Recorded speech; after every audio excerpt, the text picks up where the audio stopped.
नमस्कार। ब्रेक के बाद खबरों में एक बार फिर से आपका स्वागत है। मैं हूं हेमलता और खबरों की शुरुआत करते हैं सरायकेला जिले से। रांची में आयोजित कार्यक्रम में भाजपा की सदस्यता ग्रहण करने के बाद रविवार शाम पूर्व मुख्यमंत्री चंपई सोरेन अपने गृह जिला सरायकेला पहुंचे, जहां कोल्हान टाइगर के स्वागत में लोग सड़कों पर जगह जगह जमे रहे। पूर्व मुख्यमंत्री और भाजपा नेता चंपई सोरेन का काफिला सरायकेला जिला पहुंचा, जहां कांडरा, गिद्दीबिड़ा, टोल प्लाजा में हजारों की संख्या में समर्थक मौजूद रहे। अपने नेता चंपई सोरेन का स्वागत कर काफिला गम्हरिया की ओर आगे बढ़ा। जगह जगह स्वागत में लोग सड़कों पर खड़े रहे।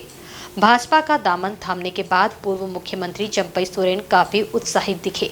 इस दौरान पत्रकारों से पूछे जाने पर चंपई सोरेन ने कहा कि ये बदलाव की लहर है, जो न सिर्फ कोल्हान बल्कि पूरे झारखंड में जल्द दिखने वाला है।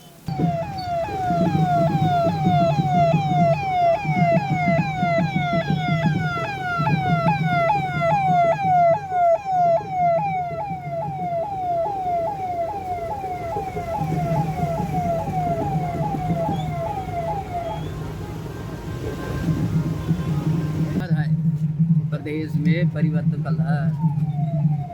पूरा कार्यकर्ता जो है कि वो इतने बात ये है आपका झारखंड में ये एक नया और परिवर्तन का लहर है। ये सब सही आपने। मुख्यमंत्री मैया सम्मान योजना एक चुनावी स्टंट है। सरकार को ये योजना जनवरी 2020 से प्रारंभ करनी चाहिए, लेकिन विधानसभा चुनाव के ठीक पहले राज्य की माता बहनों को रिझाने के उद्देश्य से सरकार ये योजना लाई है। ये बातें पूर्व केंद्रीय मंत्री अर्जुन मुंडा ने सरायकेला में कही। भारतीय जनता पार्टी सरायकेला जिला कार्यालय में आयोजित बैठक में शिरकत करने पूर्व केंद्रीय मंत्री अर्जुन मुंडा पहुंचे थे।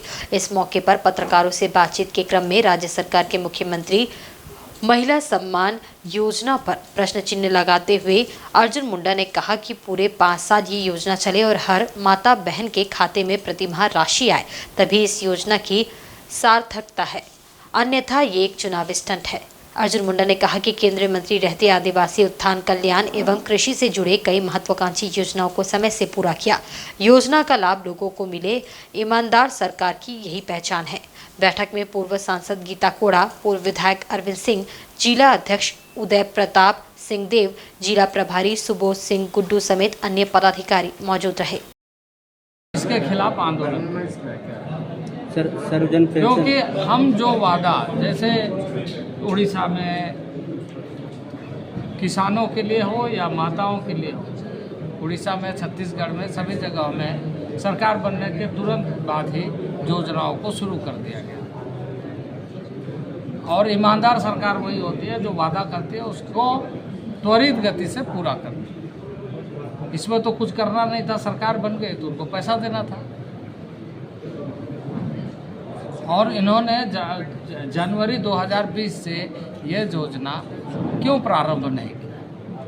ये योजना 2024 के इस जुलाई अगस्त में ही क्यों प्रारंभ की गई? तो इसके नियत में खोट है, ईमानदार नहीं है अपनी माताओं के प्रति, अपने बहनों के प्रति।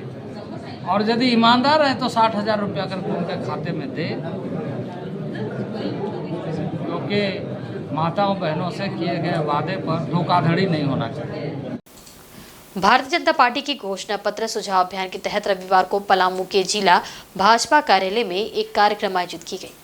इस कार्यक्रम में मुख्य रूप से नेता प्रतिपक्ष अमर कुमार बावरी, भवनाथपुर विधायक भानु प्रताप शाही, छतरपुर विधायक पुष्पा देवी, पांकी विधायक कुशवाहा शशि भूषण मेहता, जिला अध्यक्ष भाजपा अमित तिवारी, प्रदेश महामंत्री मनोज सिंह, सांसद बीडी राम, मेयर अरुणा शंकर, उप महापौर शंकर सिंह, वरिष्ठ भाजपा नेता श्याम नारायण दुबे, भाजपा अनुसूचित जाति मोर्चा के प्रदेश महामंत्री प्रभात भुइयां उपस्थित रहे। बैठक में नेता प्रतिपक्ष ने कहा कि किसी भी दल के घोषणा पत्र की भूमिका महत्वपूर्ण होती है, इसलिए भाजपा अपनी जनता के सुझाव पर ही घोषणा पत्र तैयार करेगी। उन्होंने बताया कि जिस तरह से वर्तमान सरकार ने अपने घोषणा पत्र में कई वादा किया और आज तक उसे पूरा ना किया, प्रतिवर्ष 5 लाख नौकरी, बेरोजगारी भत्ता, चूल्हा भत्ता, संविदा कर्मियों के स्थायीकरण आदि जैसे कई वायदा किया, लेकिन जेएमएम के सभी 400 से अधिक घोषणाएं सिर्फ घोषणा बनकर ही रह गई है। जनता खुद को ठगा हुआ महसूस कर रहे हैं। उन्होंने दुख व्यक्त करते हुए कहा कि आज सरकार अपने घोषणा को पूरा करने के लिए अपने अंतिम कार्यकाल से मात्र 2 महीने पूर्व आनन फानन में युवाओं को नौकरी देने के लिए भादों की उमस भरी गर्मी में उत्पाद विभाग की दौड़ शुरू करवा दी, जिसमें अभी तक 8 अभ्यर्थियों की मौत हो गई है। वहीं राज्य सरकार ने किसी भी अभ्यर्थी का पोस्टमार्टम तक नहीं करवाया, क्योंकि सरकार जानती है कि यदि पोस्टमार्टम हुआ तो जन आक्रोश रैली की तरह एक बार फिर युवा सड़कों पर उतर जाएंगे। नेता प्रतिपक्ष ने मांग किया कि सरकार सभी मृतक अभ्यर्थियों के परिजन को मुआवजा, एक सरकारी नौकरी, मेडिकल सुझाव के अनुरूप दौड़ के नियम में बदलाव एवं सभी मृतक अभ्यर्थियों का पोस्टमार्टम सरकार करवाए। उन्होंने सभी प्रबुद्धजनों, आम जनता, भाजपा कार्यकर्ताओं से आग्रह किया कि वे व्हाट्सएप, लिखित ज्ञापन आदि के माध्यम से अपना सुझाव जरूर दें, ताकि राज्य में आगामी भाजपा सरकार जनता के अनुरूप योजनाएं बनाकर राज्य का विकास कर सके। कार्यक्रम में कई सारे सुझाव, ज्ञापन भी दिए गए। 5 लाख बेरोजगारों को रोजगार देने का वायदा इस सरकार ने किया था, लेकिन 5 साल में इन्होंने 5 नौकरियां भी ढंग से नहीं देने का काम किया है। अब अंतिम समय में जब यह बहाली निकाला तो 2 साल पहले था, लेकिन बहाली का दौड़ ले रहा है 2 महीने पहले। मेरा राज्य सरकार से सीधा प्रश्न है कि भाई जनवरी, फरवरी, नवंबर, दिसंबर ये अनुकूल समय होता है किसी भी दौड़ को कंडक्ट कराने के लिए। आप सिर्फ युवाओं के आक्रोश के दबाव में 500 वैकेंसी का बहाली पूरा करने के लिए 10 जाने ऑलरेडी आपने ले लिया है। जो मौतें हुई हैं उन मौतों का आपने कोई पोस्टमार्टम नहीं कराया है। जब भी अननेचुरल डेथ होता है तो उसका पोस्टमार्टम एक साधारण प्रक्रिया है, जिसका अवहेलना इस राज्य सरकार ने किया है। क्यों किया है? अगर काउज ऑफ डेथ पता चल जाएगा तो इस सरकार को कटघरे में खड़ा करने का मौका मिलेगा और ये राज्य सरकार को जवाब देना होगा। लेकिन इसको जवाब देना होगा कि भाई आपने क्यों उनका पोस्टमार्टम नहीं कराया, क्यों भादों की इस उमस भरी गर्मी में 10 किलोमीटर दौड़ का आयोजन करके जो मेडिकल प्रोटोकॉल होता है उसका पालन आपने नहीं किया। और पलामू के अंदर जहां आप दौड़ करा रहे हैं, आपके पास कोई ग्राउंड नहीं है, वो कंक्रीट और जो है वो जो मैं कह सकता हूं कि जो कंक्रीट है और उस पे जो है बालू, उस पे लोगों को दौड़ने के लिए आपने बात किया है। राज्य का युवा बेरोजगारी का ऐसा दंश झेल रहा है कि अपनी जान की बाजी तक लगाने के लिए तैयार है। वो इस जिद में है कि किसी तरह से एक नौकरी मिल जाए, और राज्य की सरकार उनको मुर्गी बेचने और अंडा बेचने का उनको सुझाव दे रही थी। और जब युवा नहीं मानेंगे वो नौकरी चाहिए तो उनको मौत के कुएं में धकेलने का काम किया है। ये राज्य सरकार की जिम्मेवारी बनती है। जो घटनाएं हुई है वो घटनाओं का जिम्मेवार राज्य सरकार है। उन मौतों के ऊपर जो मुआवजा और उनके परिवार को एक नौकरी यह भारतीय जनता पार्टी डिमांड करती है। और मैं आज एक जो मृत्यु हुई है, दुखद मृत्यु हुई है यहाँ छतरपुर का या पलामू का, आज उनके परिवार से भी मिलने के लिए जाऊंगा और इस राज्य सरकार के इस फेलियर को जनता के सामने रखने का हॉस्पिटल का विगत कई दिनों से अपनी मांगों को लेकर राज्य के लगभग 892 व्यावसायिक प्रशिक्षक राजधानी रांची के राजभवन के समीप अनिश्चितकालीन हड़ताल पर बैठे हुए हैं।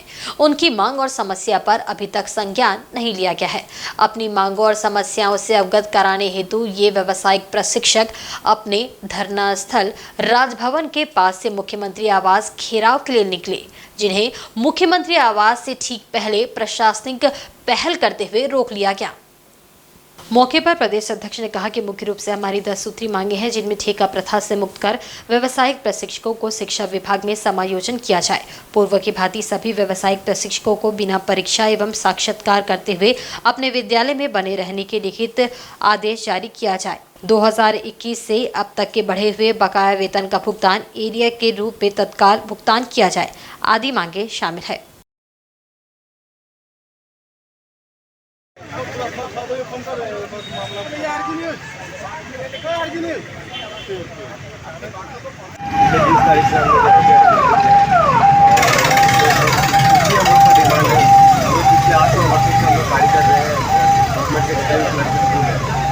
टीचर के रूप में हम लोगों का जो नियुक्ति है वो आउटसोर्सिंग जो ठेका प्रथा जो कहते हैं आउटसोर्सिंग एजेंसी के माध्यम से हुई, परंतु है क्या कि हर 2 साल में टेंडर प्रक्रिया होने की वजह से बहुतों को हम लोग को निकालने का साजिश किया जाता है। नए शिक्षकों को गलत तरीके से पैसे लेकर के लाया जाता है। उसके खिलाफ में हम लोगों ने काफ़ी प्रदर्शन किया है, काफ़ी हम लोग संज्ञान में दिया है विभाग को, सरकार को। और अभी फिलहाल क्या है कि हाल में जब उन्होंने बातें हुई, विभाग से बातें हुई, उन्होंने कहा पुराने को नहीं निकाला जाएगा, पर बातें क्या करके फिर उन्होंने एग्ज़ाम कंडक्ट करवा देते हैं, वो भी ऑफ डे में। वहाँ पे जब हम लोग एग्ज़ाम को भी मैंने रोका, विरोध किया, तो फाइनली वो भी बंद हुआ। हम लोगों ने घेराव किया कार्यालय का, तो वो सारी चीज़ें हुई है। लेकिन सरकार से हमारी हम लोगों की 900 संख्या है, 892 अभी पूरा है, और अभी कुछ 400-500 की सीटों पर चल रही है बहाली, और हो सकता है कि अभी कुल मिलाकर के 1500 अभी और बहाली भी होने वाली है। क्या नाम हुआ? मेरा नाम श्रवण मेहता, मैं झारखंड नौसेना का प्रदेश अध्यक्ष। सर एक मिनट सुन लीजिए, अभी सरकार से मेरा सिर्फ यही हम लोगों का मांग है कि हम लोग को जो आउटसोर्स एजेंसी के माध्यम से जो रखा गया है, उसको हम लोग सीधे विभाग के तौर पर चलाया जाए। राजधानी रांची के हरमोह स्थित आजसू पार्टी कार्यालय में पार्टी की ओर से आयोजित बुद्धिजीवी मंच के नवनियुक्त पदाधिकारियों के शपथ ग्रहण सह सम्मान समारोह का आयोजन किया गया, जिसमें पार्टी सुप्रीमो सुदेश महतो सहित अन्य पार्टी पदाधिकारी की उपस्थिति रही। इस अवसर पर राज्य के पूर्व उप मुख्यमंत्री और आजसू पार्टी के प्रमुख सुदेश कुमार महतो ने कहा कि राज्य की दिशा और दशा को बदलने के लिए आजसू बुद्धिजीवी मंच की भूमिका अहम है। बुद्धिजीवी मंच के सभी अनुभवी पदाधिकारी को अपने दायित्व का बोध है। बुद्धिजीवी मंच पार्टी की शक्ति का मुख्य केंद्र है। आपके अनुभव से हम राज्य को बेहतर बनाने की दिशा में मिलकर काम करेंगे। आज हमारा प्रदेश बुद्धिजीवी मंच का आज पदाधिकारियों की जो घोषणा हुई थी, उनका आज पद और दायित्व का शपथ था। प्रदेश की जो हमारे बुद्धिजीवी मंच का इकाई का गठन हुआ, उसके सभी पदाधिकारियों का चयन के उपरांत आज ये शपथ ग्रहण समारोह उनका था। अभी इनके माध्यम से वो नीचे जिला की इकाई, ब्लॉक की इकाई या उससे नीचे भी जो हमारा पार्टी का जनरल इकाई है, उसके इकाइयों के साथ पुनर्गठन करने का काम करेंगे। क्योंकि जो समय और जो दायित्व है वर्तमान समय में राजनीति में प्रबुद्ध लोगों के जो दायित्व होते हैं, उस दायित्व में आगे बढ़ेंगे। राज्य के वर्तमान शासन पर मूल्यांकन करेंगे और राज्य के आवाम के बीच में संवाद को बढ़ाने का काम करेंगे। उत्पाद विभाग के बहाली के दौरान अभ्यर्थियों के मौत के मामले पर सुदेश कुमार महतो ने कहा कि कहीं न कहीं ये चूक का मामला है, सरकार को इस मामले पर जवाब देना होगा। उन्होंने कहा कि दोषियों पर कार्रवाई होनी चाहिए। ये जो नियमावली बनाया गया है, उसके लिए जो टारगेट तय किए गए, मुझे लगता है कि जो लोग इसको देख रहे हैं, जो एग्जाम को किए हुए हैं, उन लोगों को इस पे ध्यान देना पड़ेगा। और अगर ये चूक है तो निश्चित रूप से पनिश भी करना पड़ेगा। ये दोनों चीजों को देखना पड़ेगा कि कहाँ से ये चूक हुई। एक घटना हो सकती है, लेकिन घटना का इतनी ज्यादा संख्या होना, कहीं ना कहीं कोई चूक है और सरकार को चिन्हित करना पड़ेगा और जवाबदेही तय करना पड़ेगा। जमशेदपुर के जोगसलाई विधानसभा क्षेत्र के घोड़ाबांधा स्थित वन विभाग के गेस्ट हाउस में झारखंड मुक्ति मोर्चा के द्वारा मिलन समारोह सह सदस्यता ग्रहण समारोह आयोजित किया गया। इस मिलन समारोह में विधायक मंगल कालंदी उपस्थित हुए। वहीं कार्यक्रम से पूर्व टेलको खड़ंगा झाड़ बाजार से पद यात्रा निकालकर कार्यक्रम स्थल पहुंचे। वहीं जोगसलाई विधानसभा में पार्टी को मजबूत करते हुए घोड़ाबांधा के 5 पंचायत की सैकड़ों महिला और पुरुषों ने समूह की सदस्यता ग्रहण की। वहीं विधायक मंगल कालंदी ने सभी को माला और पार्टी का पट्टा पहनाकर स्वागत किया। वहीं सभा को संबोधित करते हुए विधायक मंगल कालंदी ने कहा कि झारखंड सरकार ने पूरे झारखंड में विकास की लकीर खींची है। उन्होंने आरोप लगाया कि भाजपा और आजसू पार्टी द्वारा मैया सम्मान योजना में जो महिलाओं को 1000 रुपए सरकार के द्वारा सम्मान स्वरूप दिया जा रहा है, उसे हाई कोर्ट में PIL दर्ज कराकर बंद कराने का काम कर रही है। उन्होंने आरोप लगाया है कि झारखंड के खनिज संपदा को बीजेपी और आजसू के गठबंधन के सरकार के द्वारा सिर्फ खनिज लूटने का काम किया गया है। इस 17 वर्षों में बीजेपी और आजसू गठबंधन की सरकार ने सिर्फ जनता को ठगने का काम किया है। उन्होंने अपनी सरकार की उपलब्धि को आम जनता को बताया। साथ ही कहा कि अगर इंडिया गठबंधन की सरकार बनती है तो महिलाओं को 1 लाख सालाना देने का काम हमारी सरकार करेगी।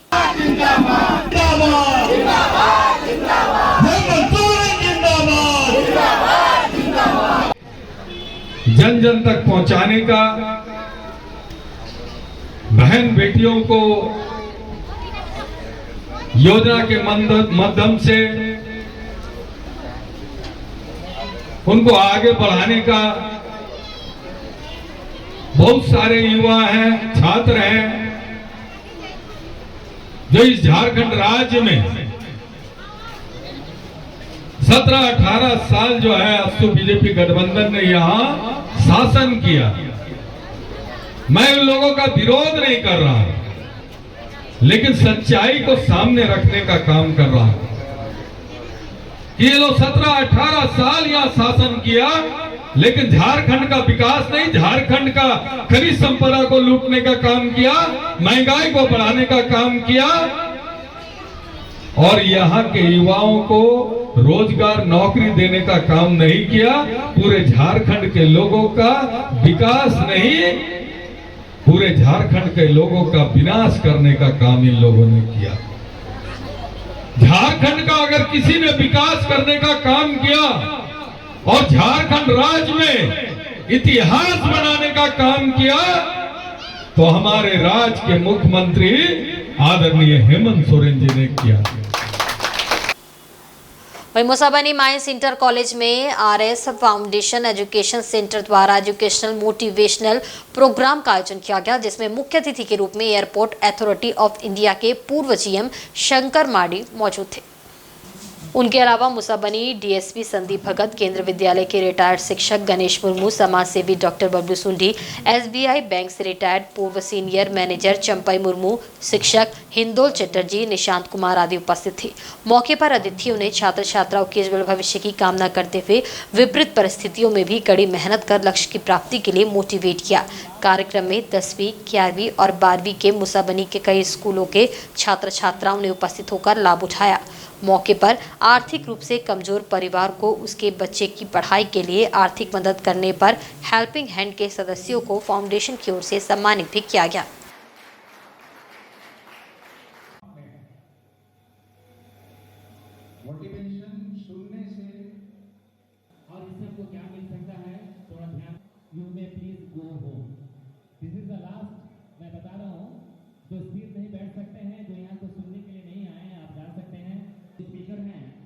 Retired senior manager state bank of India के श्री चंपई मुर्मू कृपया मंच पे आए और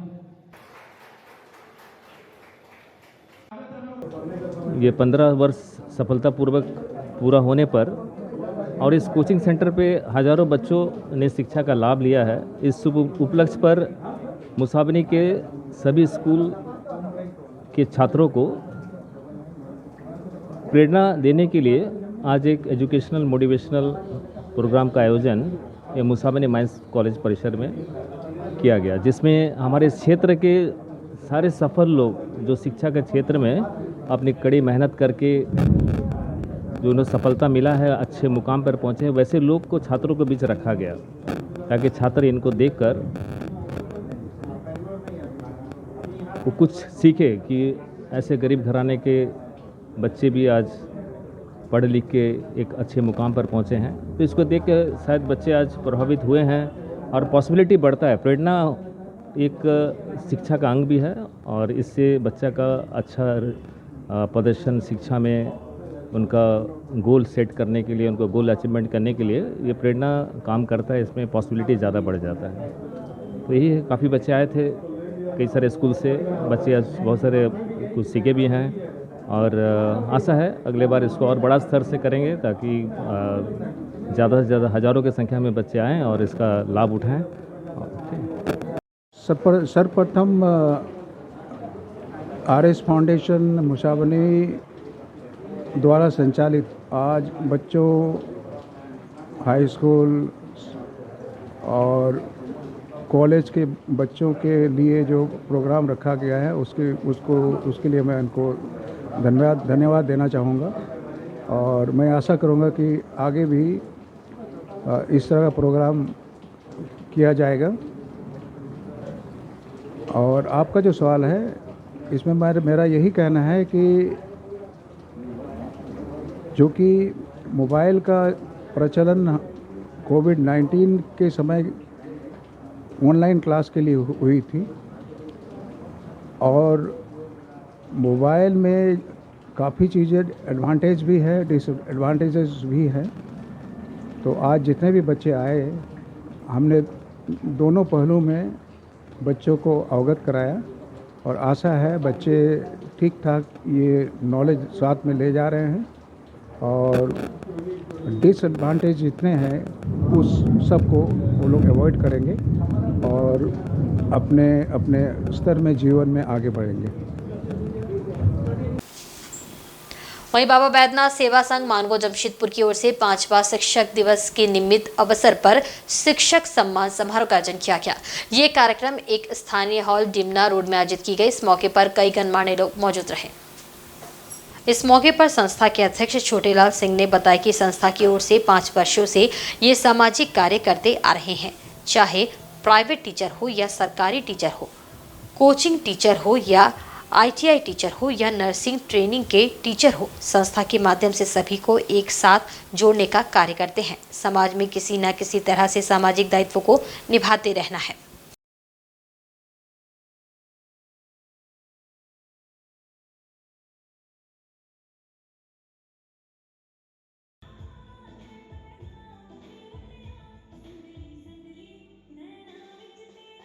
सेवा संघ की ओर से 5 साल से हम लोग शिक्षक दिवस के रूप में सरकारी teacher, private teacher, coaching teacher, ITI teacher, nursing home, ITI, medical college, सभी कॉलेज के शिक्षक को एक साथ जोड़ने के काम किया गया है।